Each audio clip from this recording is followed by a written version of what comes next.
Hi friends, I'm Abigail and this is my story. Please like and subscribe. I was born to one of the biggest rock stars in the country. My dad was super famous and was known as Richard, the king of rock. After my mom left him, Dad was always in the news for his dating life. He literally had a new girlfriend every month. Growing up, Dad gave me everything, except his attention. He was too busy touring the world and breaking hearts while I was looked after by the household staff. Once in first grade, our school took us on a day trip to the beach, and I was having a great time making sandcastles when suddenly I started feeling really dizzy. I don't feel so good. You don't look so good either. Ew, just don't puke on me. I tried walking to the teacher, but before I could, I landed straight into a sandcastle and everything went black. I woke up to find myself in the hospital with Dad by my side, and I was diagnosed with diabetes. The next few days, I was just really happy to have Dad at home, fussing all over me. He was busy looking for a live-in nurse who'd make sure I took my meds properly while he was away. Too old, too grumpy. She looks lazy. Man, she's got a big nose. Oh, look, Abigail, she's cute. Let's call her. Her name was Bridget, and Dad hired her the minute she walked in. Although I could tell that she was no good. After Dad left, she just spent the whole day watching TV or talking to her friends. Hey, lady, isn't it time for my medicine? Oh, sweetie, I don't know how to read the time. I'm dyslexic. Are you even a real nurse? Yeah, I did go to nursing school for like 2 months, but I dropped out. Sick people are gross. I just took care of my medicines myself because I couldn't trust her one bit, and I was gonna get her fired soon. My 10th birthday was around the corner, and I decided not to have a party for my classmates because I wasn't really close to anyone. I knew they were just friends with me because I was rich. Dad promised me he'd come home and we'd celebrate, just the two of us, but he never came. Call him. He promised he'd be here. What am I, your maid? And he's not gonna come now, so just eat something before you start feeling sick. Nuh-uh, you can't make me. I was beginning to feel dizzy, but I still refused to eat. Just then, a girl my age entered the room with a cupcake in her hand. Listen, you, this is my daughter Percy. She just came from the village today. She'll celebrate your birthday with you, okay? I honestly didn't want to, but then the girl suddenly shoved the cupcake in my mouth. Yummy, isn't it? There are more downstairs. Whoever reaches there first gets to lick the frosting. After that day, Percy and I became best friends, even though her mom sucked. I loved Percy and didn't want her to leave, so I never got Bridget fired. But when we were close to graduating high school, Percy dropped a bomb on me. She was going to Oxford University. That's frickin' expensive. And without you, I'll fade into Bolivia. You mean oblivion? And I saved money from all my summer jobs.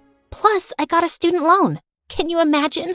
I'll be the first in my family to go to Oxford. It's like a dream come true. Oh, what if I come to Oxford too? Come on, you can't tell the difference between Bolivia and oblivion. It's not like you can clear the SATs. They're super hard. But I did clear them. Actually, I barely cleared them after working my butt off for a month. The day my Oxford acceptance letter arrived, I felt like my heart stopped for a second. Yes! When I looked at Percy, I could see she looked really surprised. How? Is this a fake letter or a real one? Did your dad make a donation or something? How is this even possible? Percy, it wasn't that hard. Come on, let's go shopping! I was so pumped for London, but there was only one thing. My fear of flying. I'd never been on an airplane before, but I so wanted to do this. When we boarded the plane, Percy and I had seats in different aisles. That wasn't good. I knew I was gonna panic. I got a seat in the middle of an old man and some young guy. When the plane started moving, I felt like I was having a heart attack. Oh God, save me please. I think I'm drowning. Yep, my heart's sinking. I just want to get off this plane. Just then, the young guy next to me took my hand and he gave me a dimpled smile. Hey, calm down. You'll be okay. Just look at me and take deep breaths. And we're not drowning, we're flying. By the way, I'm Ryan. I'm Abigail. Okay, so the moment of truth? We've taken off. I used to be frightened of flying too when I was a kid, but my aunt would distract me until the plane took off. Always worked like a charm. Your aunt sounds amazing. She sure is. Now, if you don't mind, you can loosen your grip on my hand. Oh, I'm so sorry. I didn't even realize. It's okay. As long as it worked for you. Gorgeous. Throughout the flight, Ryan and I talked. He told me about how his aunt had raised him after his parents had passed away, and it was her dream to see him succeed in life. When we landed at the airport, I told Percy everything, and she asked me why I didn't get his number. Oh, bummer! When I entered the class on my first day at college and took a seat, the girl next to me gasped, "OMG, I know who you are. Hi, I'm Sophia. And oh God, can you get me access to your dad's wedding? What is it, his third or fourth? My Insta followers will go wild if I post pictures from the wedding." Sixth, and I'll see what I can do. Just then, Percy came and sat next to me, and Sophia made a constipated face. The class is about to start. Just mop quickly and go." "Excuse me? Mop? I'm in this class just like you." "Really? And out of all the clothes in the world, you decided to wear these gray overalls? The same as the janitor's uniform? Epic!" Okay, this girl was a jerk. I grabbed Percy's hand and we both sat far away from her. Percy was fuming and I told her she looked wonderful. Just then, I saw a familiar face enter the class. It was Ryan. Hello, class. I'm Ryan, and I'll be teaching you archaeology. Let's start off with the attendance. OMG? Ryan? My professor? Apparently, he was some kind of child genius and had graduated at a very young age. But when I tried to talk to him after class, he just walked away. Later, I told Percy who he was, but she didn't believe me. "Oh, really? Then why didn't he say hi?" "I don't know. Maybe he had anemia or something." Amnesia, not anemia. It happened in every class. He always acted like I didn't exist. And after a while, I gave up trying to talk to him. But one time, I was in the cafeteria, and just as I opened a can of soda, it exploded on the person in front of me. On Ryan. Oh no, I am so sorry. It was a mistake. Oh, I guess it just runs in the family. You guys just make mistakes and never mean any harm, right? Just leave it. Huh? What was that about? He walked away before I could ask, and I decided not to bother with it. I was here to study, and for the first time in my life, I was really enjoying it. Learning about prehistory captivated me, and I really wanted to become an archaeologist. A few weeks later, Percy got some bad news. Her mom was sick and she had to go back for a few weeks. Give my love to Auntie and don't worry, she'll be all right, promise. With Percy gone, I felt rather alone. But luckily, I made a few friends, and a week later attended a Halloween party with them, dressed as a vampire. I was having a great time, till I went to the bathroom and took off my mask. And Sophia turned up out of nowhere and started taking selfies with me. Wonderful. My followers are gonna go crazy. So, how are you, girl?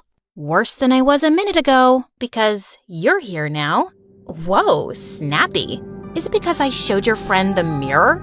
Come on, she did look like a janitor that day. How do you even know her? She's my nanny's daughter, and we've been best friends since we were kids, and no one deserves to be here more than her. So please, don't talk trash about her if you don't want me to punch your face. When I got back to the main hall, an upbeat song came on, and a guy who was dressed as the Phantom of the Opera offered me his hand to dance. I was having a great time. And then the music turned to a slow number, and the guy pulled me close. He had his hand on my back. Just then I realized my zip was coming down, and he fixed it. Oh, thank you. Wait, is that you, Abigail? Ryan? Yeah, sorry. I didn't know it was you. I gotta go. He was about to walk away when I stopped him. Hey, what's the matter with you? Why do you keep acting like you have some problem with me? And what did you mean that day when you said it runs in the family? Why don't you ask your dad? My dad? What does he have to do with anything? He has a lot to do with me and my aunt. Ask him how he betrayed the woman who made him what he is today. He made my aunt fall for him, stole her music tunes, and then just dumped her one day like she meant nothing. Seeing her crumble after your dad's betrayal was the hardest time of my life. I'm sorry, Ryan. I know my dad isn't a saint, but what do I have to do with his past? It's not fair to judge me for something he did, and I never knew about it. Trust me, he wasn't really around for me much either. And I don't deserve your hate. Saying that, I just left the dance floor as quickly as I could. The next day in class, I was ecstatic to see Percy was back, but she looked really worried because Ryan had given her an F for low attendance. Abigail, you gotta help me. You say you know him, right? Ask him to give me an A or maybe a B, please. What? Percy, this isn't some lame high school. I can't just go to a teacher and ask him to change my friend's grades. Wow, you sure have changed, Abigail. I saw your selfies with that witch Sophia, and now you're refusing to help me out? Don't act like you got into Oxford on your own. I'm 100% sure your dad had something to do with getting you in. What the heck? Before I could even reply, Percy just stormed off and stopped talking to me. A week later, we had to submit an assignment for extra credits, and when the results came in, I had aced it. I was so happy. But now, I had to be Ryan's assistant for a month. One afternoon, I was sitting in the library filing papers for Ryan when I realized someone was next to me. It was him. I was startled and ended up spilling the coffee mug next to me. Ouch! This is the second time you spilled something on me. Sorry, you kind of sneaked up on me. As Ryan wiped the coffee off his clothes, I just looked at his face, thinking about the first time we'd met. What are you smiling for? I was just thinking about how you would make the perfect boyfriend. The older your girlfriend gets, the more interested you'd be in her. 'Cause you're a historian. Finally, I saw the slightest smile and that gorgeous dimple. Abigail, about the other night, I'm sorry. I know it wasn't your fault. Without finishing his sentence, Ryan took my hand and just looked into my eyes. He was leaning in like he was about to kiss me. But right then, there was a sound near the window and Ryan jolted up to check it, and the moment was gone. But the next day when I entered my class, all eyes were on me. Whoa, if it isn't the teacher's pet. No wonder you're soaring so high these days. What do you mean? You don't follow me? Oh geez, you should. I now have a blue tick on my account thanks to you. Look what I received anonymously. It was a video of Ryan and me sitting really close in the library. I was furious. Don't be so happy about that blue tick. I snatched the witch's phone and smashed it on the floor and walked off. But Percy caught up with me. Oh, so this is how you get extra credits? Some of us actually worked really hard to be here, but people like you will do just about anything to get ahead, like flirting with the teacher. And when I ask you to put in a good word for me, you refused. Are you crazy? I really am studying hard, Percy. I know you liked him, but this is disgusting. I had my suspicions, but seeing you two in the library that day, I understood everything. Wait, so you made this video? Couldn't you have at least asked me what the truth was? I'm your best friend. Yeah? Is that why you've been going around telling people like Sophia that I'm your maid's daughter? Some friend you are. That's not what I said. I didn't mean it that way. And yes, I do like Ryan, but I would never use him to get ahead. I can't believe that's what you think of me.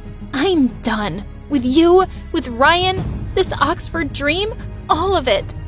I ran off, and right outside, Ryan was waiting to talk to me, but I needed to be alone. So I ran out of the college toward the forest park. Ryan caught up with me, and just as I tried to push him away, we both fell with a thud, and then everything went dark. When I woke up, I found myself in Ryan's arms. Oh, thank God you're all right. Am I? I don't feel all right. Where are we? We fell into a pit and there's no signals here. It's been hours and I've been screaming for so long, but no one's come. I felt my head spinning and knew my blood sugar was low. Ryan hugged me to keep warm. What were you saying that day at the library? Tell me. I was gonna say how much What? I like you. I like you too. A lot. Saying that, I turned to kiss him and it was so perfect. Abigail, we have to get out of here. I know you can do it. You need your meds and we can't wait. Finally, with Ryan's support, I was able to climb out of the pit. As we were trying to make our way out of the forest, I saw all these people with flashlights in their hands and crashed into one of them. It was Percy. And then I blacked out again. When I woke up again, I was in the hospital and Ryan was sitting next to me. Hey, gorgeous. You had me worried. I know we have all the time in the world to talk, but there's someone who's been waiting eagerly for you to wake up. Ryan kissed me and left the room. And just then, Percy entered with tears in her eyes and begged for forgiveness. Percy, you've been my friend for as long as I can remember. I want to forgive you, but I'll need some time. Take as much time as you need. I am so sorry. My own insecurities got the better of me. You've been nothing but a great friend, and now I've ruined everything. Maybe you haven't.